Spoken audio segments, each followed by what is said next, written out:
Miki bije sve redom po realitiju. Kad pčelara iz Kupinova uhvati žuta minuta, ne zna gde udara. Sve njegove tuče. Miki Đuričić, pčelar iz Kupinova, postao je reality zvezda čim je kročio u kuću velikog brata. Vrlo brzo je postao miljenik gledalaca, ali nije mogao da sakrije i svoju nasilničku stranu ličnosti. Kad ga uhvati žuta minuta, ne zna kada gde udara, pa je tako skoro svako svoje učešće u realitiju završio izbacivanjem zbog nasilja i bežanjem.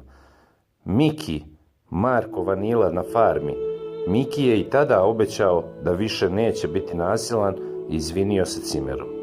Nije izdržao do kraja, taj reality je završio tako što je preskočio ogradu i pobegao. Jedna od brutalnih ispada je i kada je nasrnuo i šakom direktno udario pevača Ivana Gavrilovića u Maldivima.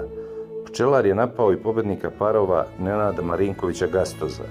U zadruzi nekoliko puta je uspeo da se izvuče posle tuča s takmičarima.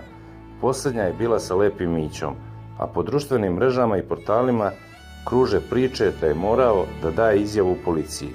Miki je kažnjen tako što je direktno nominovan. Miki se posvađao s Urošem Đertićem, a pošto je obezbeđenje reagovalo, kaskader je diskvalifikovan.